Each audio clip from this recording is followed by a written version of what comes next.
você que acompanha o Deus ZebraCast vai ter 15% de desconto na Insider usando o cupom ISDEUZebra. É isso mesmo, legal demais, né? E presta atenção, somando as promoções que já existem no site, esse desconto pode chegar até 38%. Você não vai perder essa, né? Então aproveite, cupom ISDEUZebra, mas é só no mês de março, hein? Corre lá. Como setorista, depois de muitos anos no Santos, aí começa do zero, né? As fontes, tudo. Acho que em 2018, se eu não me engano, começo a cobrir pelo próprio UOL, né? Como setorista. Aí 2018, 2019, 2020 vem a pandemia. Aí foi o grande boom da minha carreira no Corinthians, foi ter dado em primeira mão os Neymer Whites. Foi assim, até para, né, ser justo, né? O Neto falou que o Corinthians tinha vendido os Neymer Whites, lembra disso? Lembro. Então, assim, tem uma participação aí do... O Neto fala que vendeu, só que ele não fala a empresa. Eu não sei se ele não sabia ou não sabia, mas ele não falou. E aí começaram a sair várias matérias. Vai ser isso, vai ser aquilo, vai ser Jeep, vai ser Magazine Luiza lá, Magalu, vai ser não sei o quê. Emirates. Aí começaram todo mundo a errar, né? E eu, né, fui e cravei, né, o Química. Então foi em primeira mão. Foi ali, foi a virada para mim, que eu já tinha dado Luan em primeira mão, tinha dado Bruno Mendes em primeira mão, essas matérias que não repercutem muito. Quando eu dou em primeira mão o nome do estádio do Corinthians, ali foi a grande virada. O torcedor passou a me conhecer, o torcedor corintiano, quem é esse cara que deu o nome do estádio, porque todo mundo estava errando. Eu dei um só, foi no que eu dei, né? O Química Arena. Quem te contou isso aí? Não dá pra falar quem contou, né? A gente tem que perguntar assim meio rápido, que vai que ele fala. Perguntar não ofende. Vai que ele fala. E aí foi o boom, né? O torcedor passou a me acompanhar. Eu estava como setorista do Corinthians no UOL, aí eu peço, né, pra sair, porque eu não estava aguentando mais com 40 anos cobrindo setorista, é um trabalho árduo, né? Porque você tem que ficar ligado o dia inteiro. Aconteceu alguma coisa à noite. Dorme, né? Presencial, né? Quantas vezes ele... Não foi presencial sempre, né? Mas quantas vezes eu levei a mochila saindo com a esposa no carro? Porque se me chamasse, eu pegava o computador. Então, assim, eu não aguentava mais. Aí na pandemia eu tive Covid, quase morri, fui pro isolamento e tive trombose na perna. Quem que salvou? Assim, eu sempre falo Deus, né? Que eu sou um pastor. Assim, tô lutando para ser um servo de Deus, né? E aí Deus usou a vida do Dr. Calil de uma maneira maravilhosa. O Dr. Calil médico vascular, né? Eu liguei para ele, eu fui duas... Conheceu ele no Corinthians. Conheci no Corinthians, ele era diretor adjunto do Corinthians. E eu fui 2 vezes no pronto-socorro. Na pandemia, voltei com um diagnóstico de contratura muscular. E aí eu liguei pro Dr. Calil, ele falou, manda uma foto para mim da sua panturrilha. Pelo telefone ele falou, você tá com trombose, com um princípio de embolia pulmonar. Aí ele falou assim para mim, já toma os medicamentos, já deu todos os medicamentos antes de ir pro hospital, senão tu não chega lá. Né? Porque embolia pulmonar é um infarto, no pulmão você morre. E aí, tem uma enfermeira lá na igreja, né, a Thalita, ela foi lá em casa com a pandemia, com a máscara, já Glexane na barriga, xarelto, fui pro hospital, chega lá, a médica fala, você tá com contratura muscular, uma médica, ela ainda não queria, de novo, ia voltar com esse diagnóstico. Eu falei, não, mas o médico nem quis falar quem era, tudo. Ela falou, ele sabe que não dá para fazer diagnóstico por telefone. Aí começou uma discussão lá, aí foi a mão de Deus de novo. Um médico vascular apareceu lá, que nem tem médico vascular em pronto-socorro, para ver um paciente dele e falaram, tem um caso polêmico ali acontecendo, que na pandemia estava uma confusão os hospitais. Ninguém sabia o que estava acontecendo direito. Aí o médico vai lá, vai me examinar. Quando ele põe a mão, ele falou, pode internar. E deu até uma bronca na médica. Ele falou, você tá louco? O cara vai morrer aqui. Aí me internou. Quando eles me internam, o Klaus fica comigo lá. Porque minha esposa estava grávida de 8 meses. Eu saí de casa, eu quase não voltei, nem me despedi. Você vê como que foi a pandemia, né? Eu podia ter ido sem se despedir.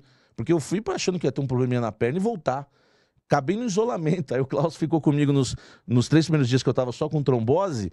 Ele pegou Covid, que era o auge da Covid.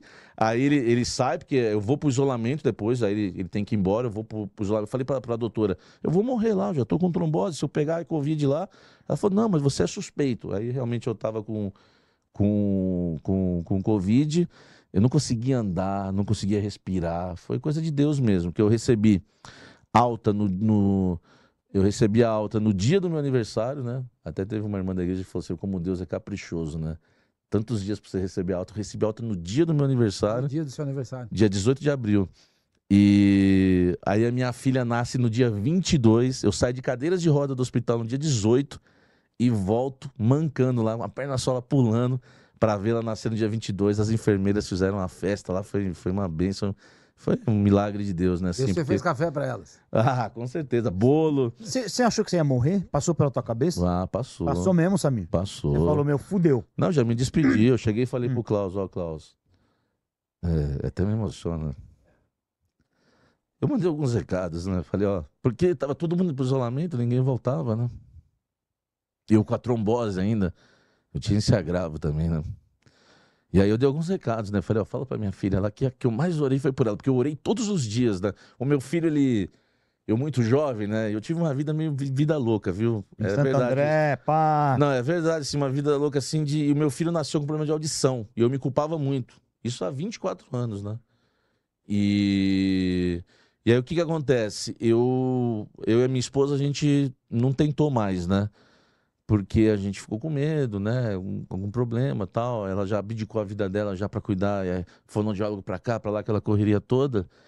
E aí a Rebeca vem, a gente com 40 anos, ela vem, né? A gente nem esperava mais. Então, assim, foi uma grande bênção. E aí eu orei todos os dias por ela, para ela nascer, né, sabe? A gente enfrentou tanta luta, né?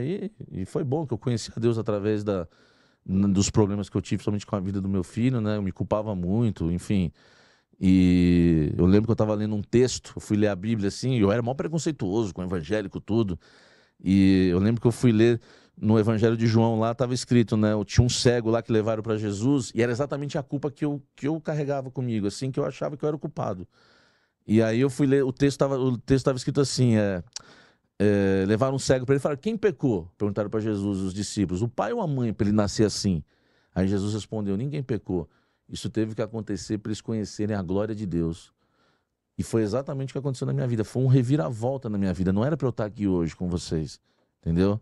A minha vida, eu tenho um amigo meu me assistindo lá do parque onde eu morava, assim, muita gente fala, eu sou um milagre. Às vezes o pessoal dos Gaviões me chama, assim, uns amigos que eu tenho, que eu frequentava os Gaviões lá da ABC, eles falam, amigo, ainda bem que você saiu daqui, senão você estava morto já, entendeu? Porque né, a gente vivia situações doidas lá na periferia, enfim.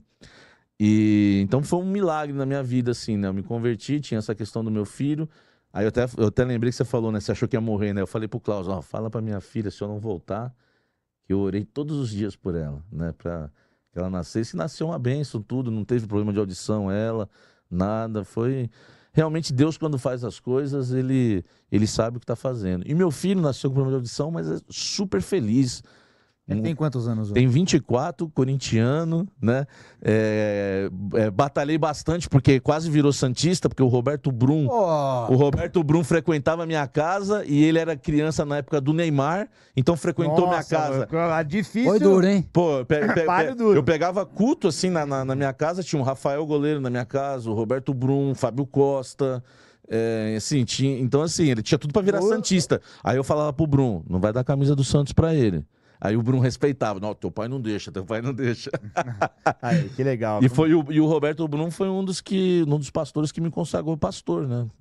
A gente pegou uma amizade muito grande. Ele tá morando em Santos ainda? Não, hoje ele mora no Rio de Janeiro. Ele é de lá, né? Ele tem uma escola lá em Cambuinhas. Lá ele soube guardar dinheiro, né? Então ele era o Vanderlei o técnico nessa época, né? Lembra que era o Vanderlei, teve problemas lá, foi afastado, né? Ele era o Bruno era polêmico. Era. E a gente saía pela cidade de Santos, evangelizava lá, a gente fazia cada loucura. Pegava a Bíblia, o Bruno jogando no Santos, a gente pegava um púlpitozinho móvel, que é negócio pra pôr folha de partitura de música, a gente pegava a Bíblia, isso daí colocava no ombro e a gente andava pelas ruas de Santos, praia, centro. Aí ele era jogador do Santos titular e eu era conhecido do programa. Às vezes quando a gente parava, tinha uns malucos lá fumando maconha, tudo assim. Ó, nós queremos pregar sobre Jesus. Aí como eles caras que era santista, né? Não, tudo bem. Eu falei, então o culto vai começar. Eu falei, então apaga isso daí, né, apaga esse baseado aí. Não dá pra ter o culto assim, né, velho? Era uns cultos totalmente loucos, no meio da rua, velho. E assim, aí a gente criou...